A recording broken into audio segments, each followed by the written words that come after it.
Hey, everyone. It is Sleepy Reader, aka Damien. Cheers. Today I'm coming at you with a Richard Corben haul. I think this part one will be all the Marvel and DC comics I could find drawn by Richard Corben. I was surprised actually of how many there are. I didn't get them all, but I got as many as I could.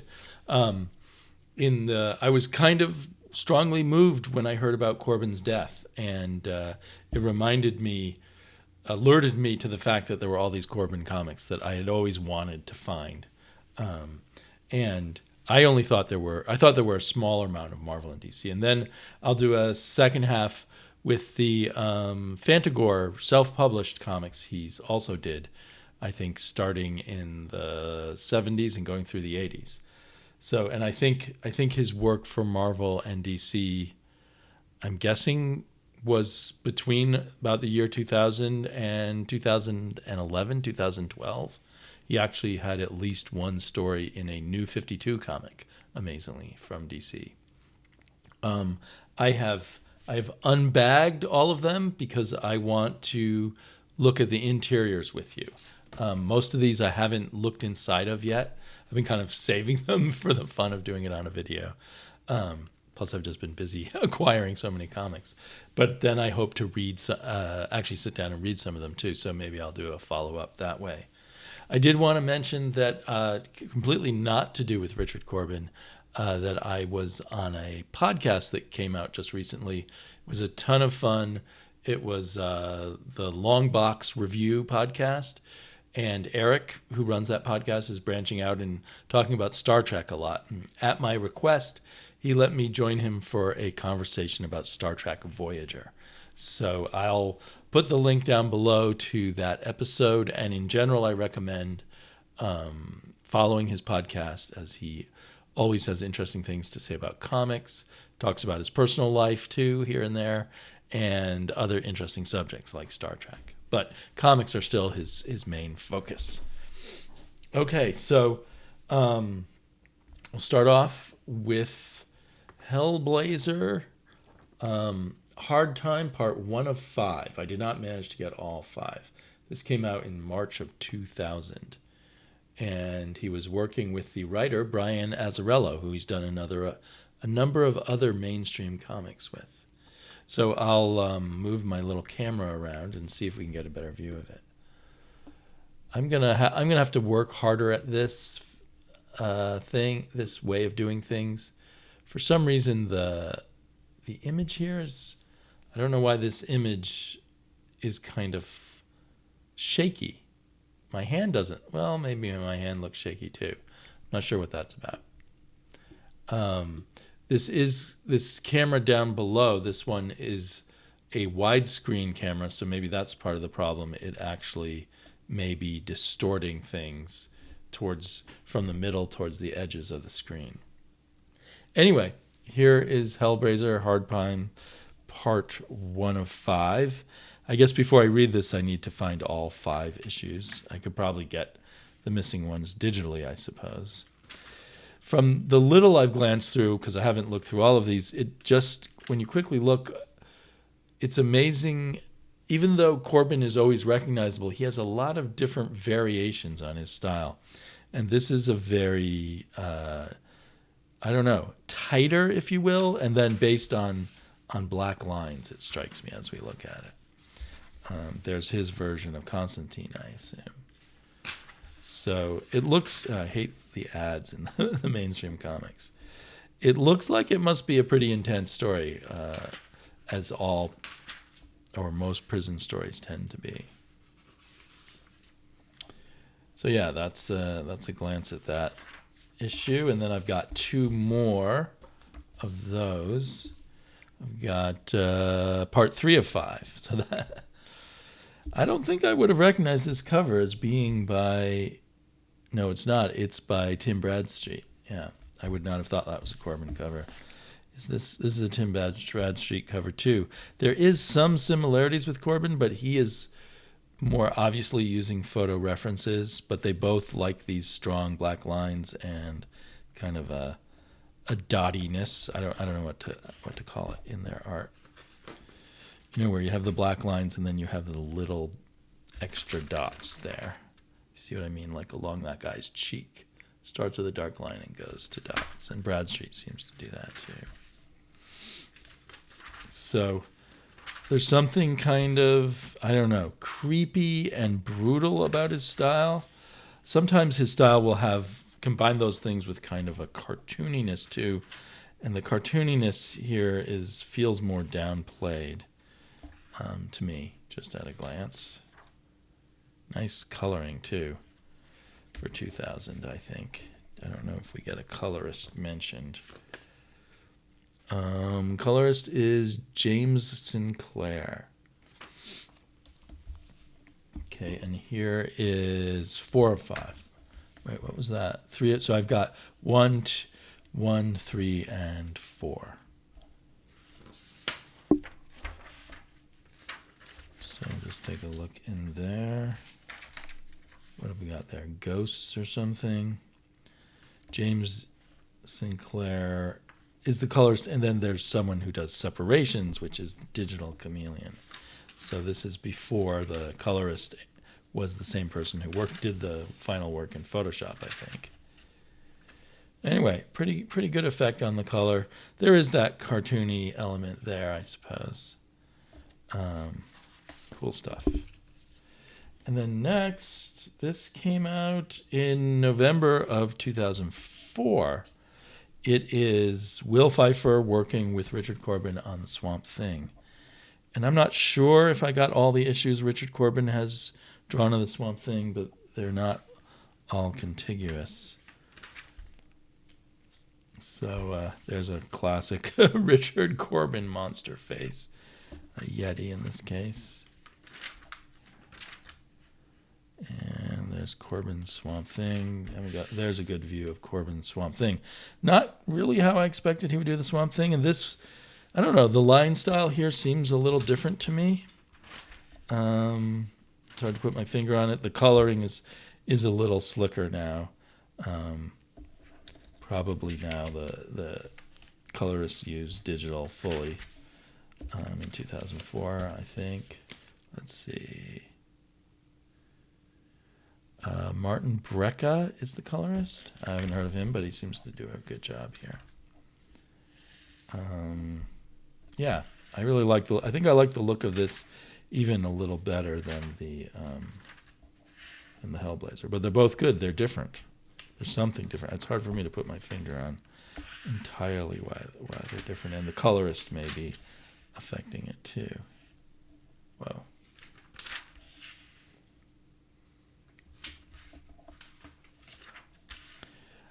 It's probably because it goes back to my nostalgia of my mind being blown as a boy when I found Richard Corben artwork occasionally in, I don't know, I can't remember for sure if I think I first saw it in heavy metal, but I might have found a few sort of ground level zines that he was into before. Like I seem to think maybe the first thing I saw by him was his spoof of the Robot Fighter.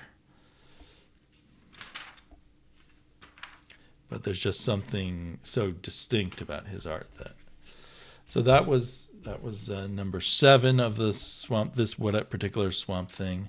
I don't really know much about the writer Will Pfeiffer, whether I would like him or not. So this is the very next issue. The style is pretty much the same. Looks pretty cool, as we would expect. Man, it's like there's an ad every other page. It ends here, it ends now. End the ads. Put the ads at the back of the magazine. Respect your readers, especially since we have to pay so much money. Most of these I did not pay a whole lot of money. They weren't dollar box books, although maybe one could find them there too if you found the right store. They were in the $3.50 to $4.50 range. And if I was more patient, I was in a rush to get Corben. I could wait till once COVID's over, this shop will do one of its semi-annual 50% off sales. That's usually when I buy a ton of back issues from this comic book store. So yeah, cool. I'm really looking forward to that. I'm sure they'll leave me, wishing that Corben did even more of this work. But then it skips to issue 20, and I think this might be the only other issue he did on Swamp Thing, but I'd have to go back and search again. But now he's working with Joshua Dysart, a writer that I am a little more familiar with. He's done some great work here and there. He seems to go in and out of comics. Most frequently, he did some work for, what are they called? I can't remember. He worked for Valiant before that, but most recently it was TKO. He did some TKO work. And, I mean, it might be my imagination, but I feel like the use of the inks and the line work is subtly different here. In a way, I think, even though Corben returns over and over again to a lot of different themes, particularly post-apocalyptic or bizarre fantasy settings with naked and semi-naked people running around, it does feel like he's always playing with his style. He can't avoid being Corben, but he's never totally sitting still. Because he died this year at age 80. So, rough math, in 2004, he was in his mid-60s, roughly. Okay, and here's a Vertigo Strange Adventures. And I don't know if he was I think he was only in this one issue. It looks like it's a bunch of short stories, and the first story in the mag is written by the gonzo writer Joe R. Lansdale, best known, I think, for his kind of gonzo Southwestern horror stories. Is he from Texas? I'm not sure. Anyway, he's an interesting person to team up with Corben. And again, the art, it's the same, but somewhat different. Different kinds of layouts here for sure. Looks like an Edgar Allan Poe-ish story. And of course, Corben's well known for doing a lot of Edgar Allan Poe adaptations. I really like the color here, actually, too, with all the purples and stuff. So that's the end of that. Hopefully I haven't spoiled anything terribly. The colors there was Grant Golish, or Kolish. I thought that was good coloring. Okay, and another one from DC, from Vertigo, where I think he just does a short story within the House of Mystery. And I always meant to, I read, when it first came out, I think I read the first 4 or 5 issues of House of Mystery, co-written by Sturgis and Willingham, and then I let it slide because I wasn't someone who regularly went every Wednesday to comic book stores, and I lost track of it. So I've always meant to go back, actually, and read this run of House of Mystery. Because I believe, if I remember correctly, yes, it has the anthology format of House of Mystery, but they're all also connected in certain ways. So there's Corben is somewhere later in the magazine. Oh, that looks like Corben. So he's doing a title called The Hounds of Titus Roan, which sounds like a Poe story again, with the classic person carrying the candelabra.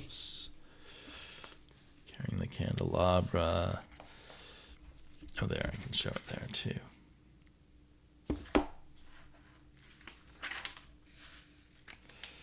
And we see Corben in these kinds of works working as much with just deep black shadow as he works with rendering in other styles of his. So there's that. Yeah, look, the monsters are just totally black, except for their teeth and their eyes. Cool. Can't wait to read that either. And then the final DC one is from the New 52, issue 6 of Men of War. I forgot that there was a war comic when they started out in the New 52. The word Men of War, I don't know. If it was like Weird War Tales or something like that, it would have maybe been more appealing to me. I made no effort to even look into Men of War in the New 52. But here it is. So this is probably from 2012, and it's an anthology book too. And somewhere in here, probably towards the back, is a Corben story. There we go. The Last Full Measure, a historical story taking place apparently, on the shooting of a film, it looks like, of a Civil War story. So again, the style is subtly different. It looks a little closer to reality, you might say, in terms of the style, but of course, things are going to get horrific.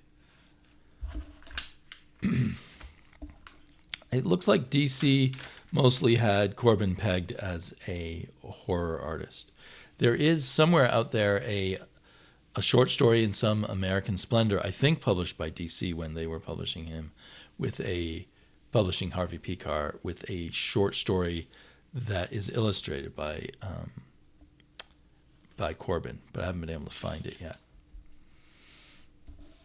Classic sort of Corben's monster skull face. I feel like I've seen that face elsewhere. Great use of lighting and shadows. So yeah, that's a pretty brief one in there, but it was worth getting. I bet that one's in a lot of dollar bins across the country, or 50-cent bins. So then on to Marvel. This one doesn't have a date on the cover. Here's a Ghost Rider Corben did for Marvel, written by Daniel Way with colors by Vila Rubia, if that's the right way to pronounce the name. Those colors look nice. And, well, at least in these pages, Corben's leaving more space for the colorist. Do we get a date somewhere here? 2007. Hell to Pay, Part 1. This looks cool. But it definitely has for his art, a more open feeling, dare I say. Villaruba seems like a very good colorist. I hope there's a whole lot. I wonder how many Ghost Riders he did. I'd like to find more. I really love the concept of the Ghost Rider, but often it's less exciting in its actual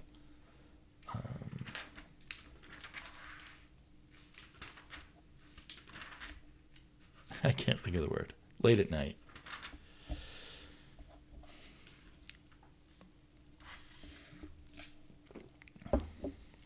Corben has a lot of characters with these big chins, big blunt faces. Love when he does that with the teeth. I see other artists do that now, but I feel like the first time I ever saw that was with Corben a long time ago. So yeah, we got the Ghost Rider. That's a Corben cover. Most of these DC ones did not feature Corben covers, I don't think. But I like that cover. It's the poster style cover, right? It doesn't tell a story. And another poster style cover, this time with Brian Azzarello on Cage. It looks like there's a signature probably by Azzarello on there, which did not cause this to be a valuable comic, because I got it for, as I said, probably around $3.50, $3, $3.25. Oh, look at that. That's nice. So this is issue 1, and no dates. There was a period where people were putting dates on covers, but then they stopped. That's nice. And that is over the top, right? Corben's going further over the top. Whoa. No wonder we got the Max rating. I did not know we could see nippleage in these Max books.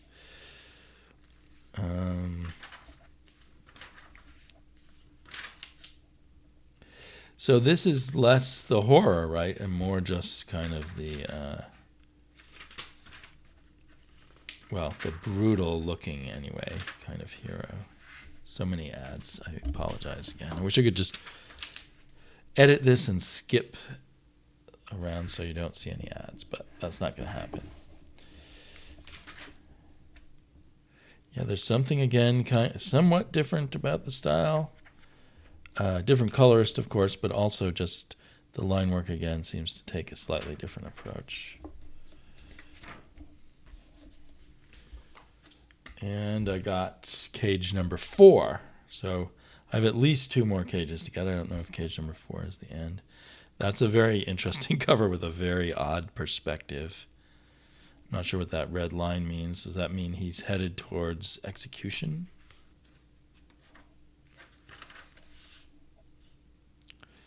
Even just the faces seem to express violence to me.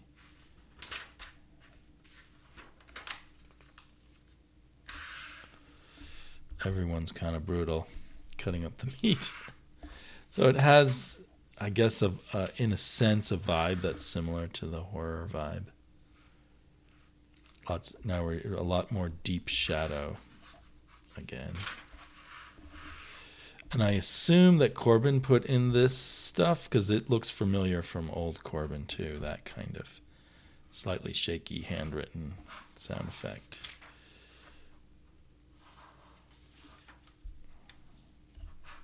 Cool. What's going on there?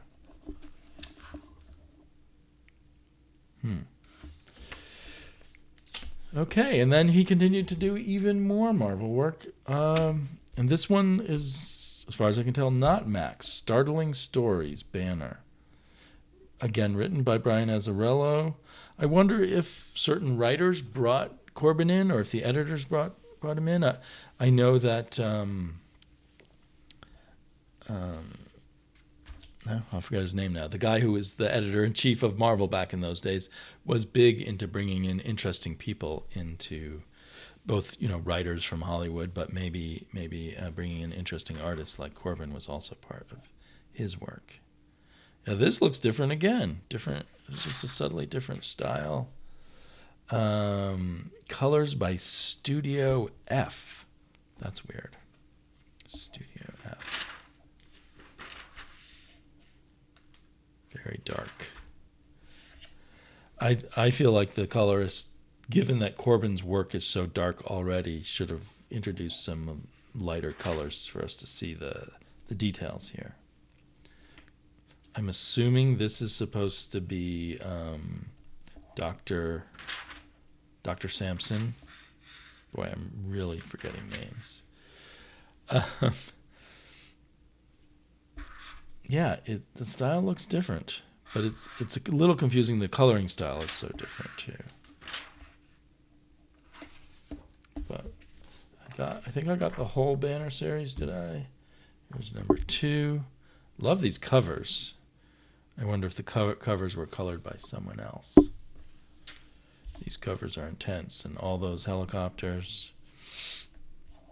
And I like how he's smashing his own logo in both covers. Yeah, this just has a different vibe than those other Corben, Marvel, and DCs.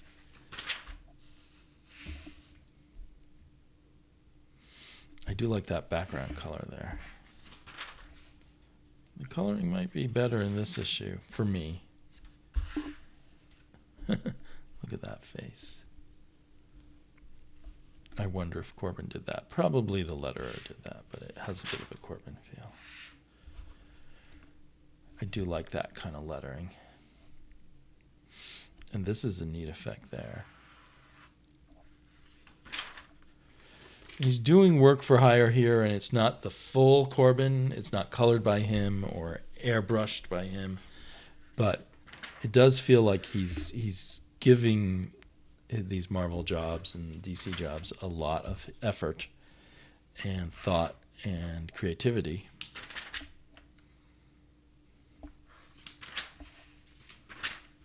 I wonder if one can buy this original art anywhere. Oh, that's cool. I like that sequence. So that was issue 2. Here's issue 3. It's interesting. I'm using this OBS software, and it doesn't show me how long I've been recording for. Oh well, I guess I normally don't pay attention to that anyway. Another cover. Maybe the banner doing mostly the same. The banner logo. I don't know.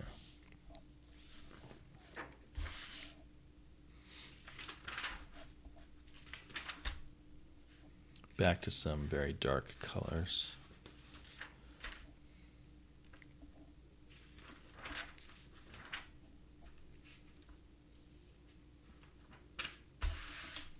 Classic Corben face, the giant chin, the kind of smirky look, the teeth. I heard an artist talking about how some people smile and they show their top teeth, and some people smile, I can't do it, well, show their bottom teeth. It's rare to smile and show both sets of teeth, and that looks very menacing. I just noticed that he's doing that there. And there. Oh, he's not really smiling, but... Of course, there are those people who smile, and not only can you see their teeth, you can see their gums. I can't even open my mouth that wide, but that's neither here nor there.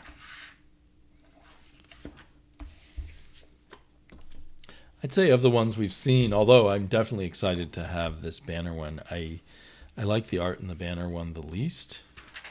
Not sure why. It might just be the coloring.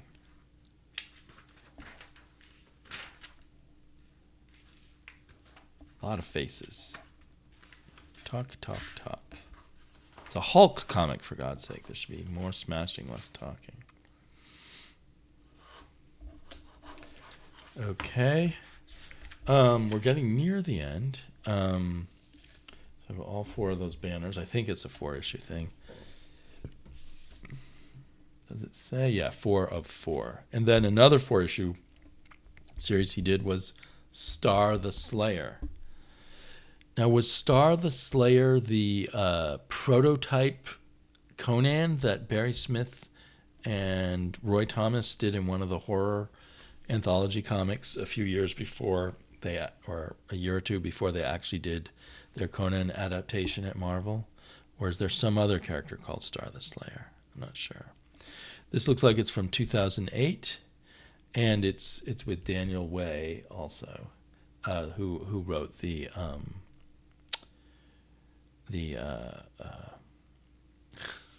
Ghost Rider. I need some coffee, but it's 11 o'clock at night, so I'm not gonna have some coffee. But so. I have never read anything by Daniel Way. I heard people complain about his run on Deadpool, but he did a long Deadpool run, so it must have been popular. Back to Jose Villarruba as the colorist, so that gives me a sense of promisingness. Wow, there's another kind of classic-looking face that you seem to mostly see in a Corben comics. There's his sort of cartoony side with that goofy face. In both of these, seeing both the upper and lower teeth.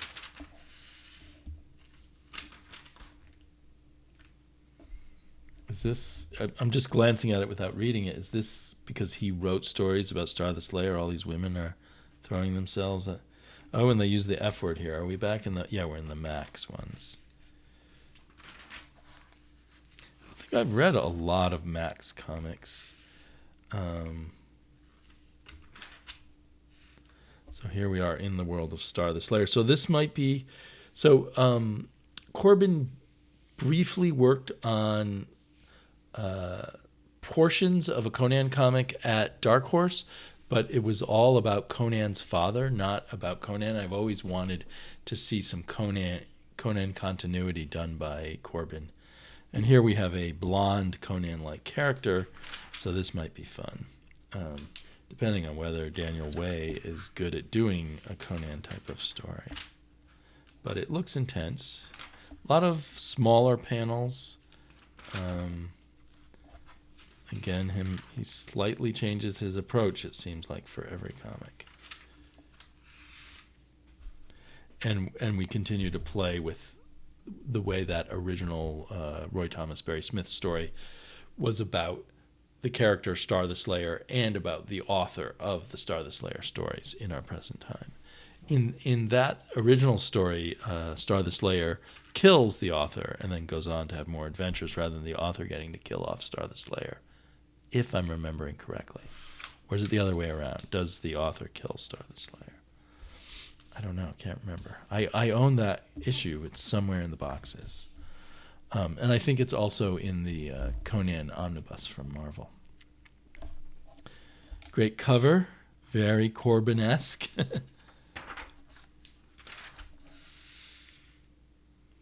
So, anyway, I'm really looking... maybe I'll read this tonight after I'm done with this video. Bam.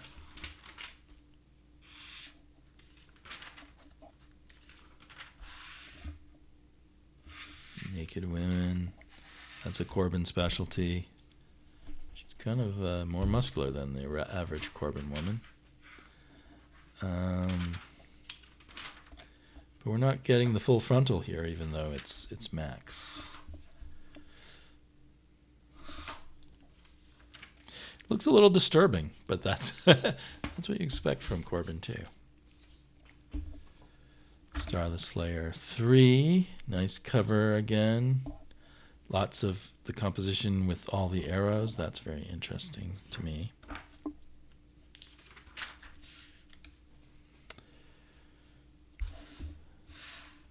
That's a bit brutal. Not too bad by modern standards, though. Yeah, I'm really liking the art in this Star the Slayer.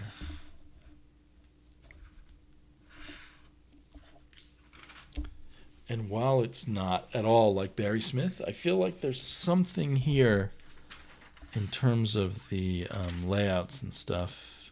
I don't know, not on these pages, but things like this page that remind me somehow of what a Barry Smith page back in the old Conan days might have looked like.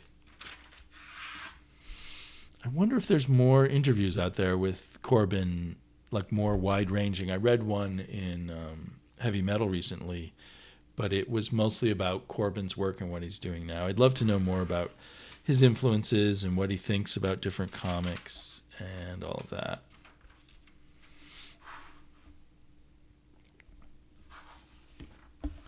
Okay, last one. Oh, no, not the last one. Second to last one. Star the Slayer number 4. So I have the complete banner and complete Star the Slayer. That's really cool. And it's very cool for me that I had no idea that they had revisited that one-off Star the Slayer story from so long ago. I mean, I guess a lot of Marvel stuff has been done over and over and over again, but Star the Slayer has not, to my knowledge, other than this. Let me know if there are other Star the Slayer comics. That would be interesting. All looks very intense. It's funny, while he does these violent, sexy, intense stories, there is a sense to me that it's kind of a joke also. Maybe the extremeness of the faces, or, you know, in the case of the like the Den comics with the extreme male body and the extreme female body, partially a fantasy and partially a joke on the fantasy. I don't know if that's was in Corben's head, but that's one of the vibes I get. That's a pretty intense page.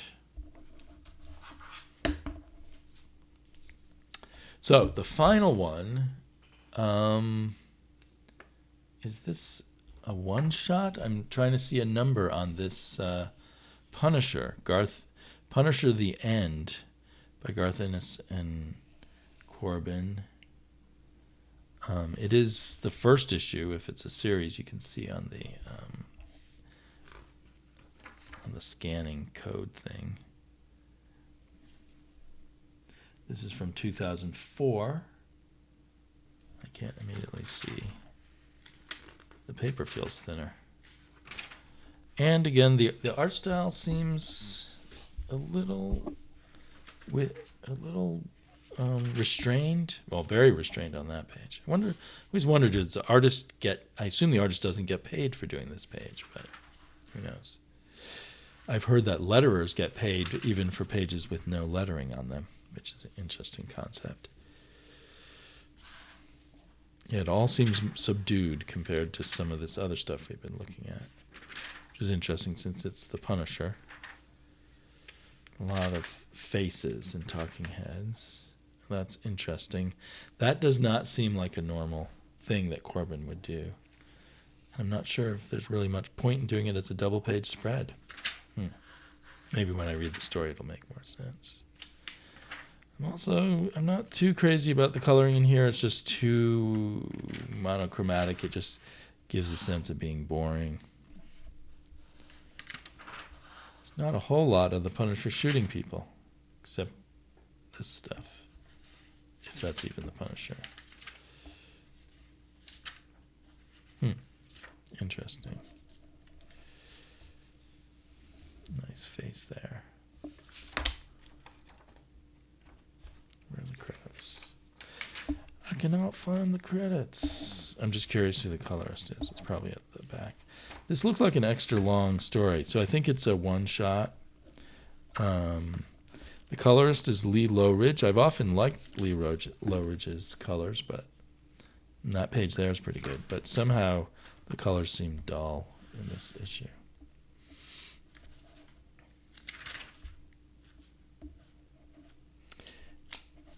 And the detail on the faces and stuff is just not as heavy.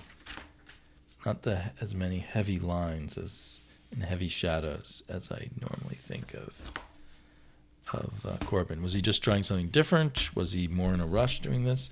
The cover does have that kind of style that I more expect from him.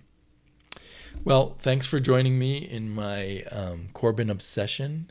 If you enjoy this, you can come back and catch the second half, which will probably come out in a few days, where I go through this stack of some of Corben's self-published work.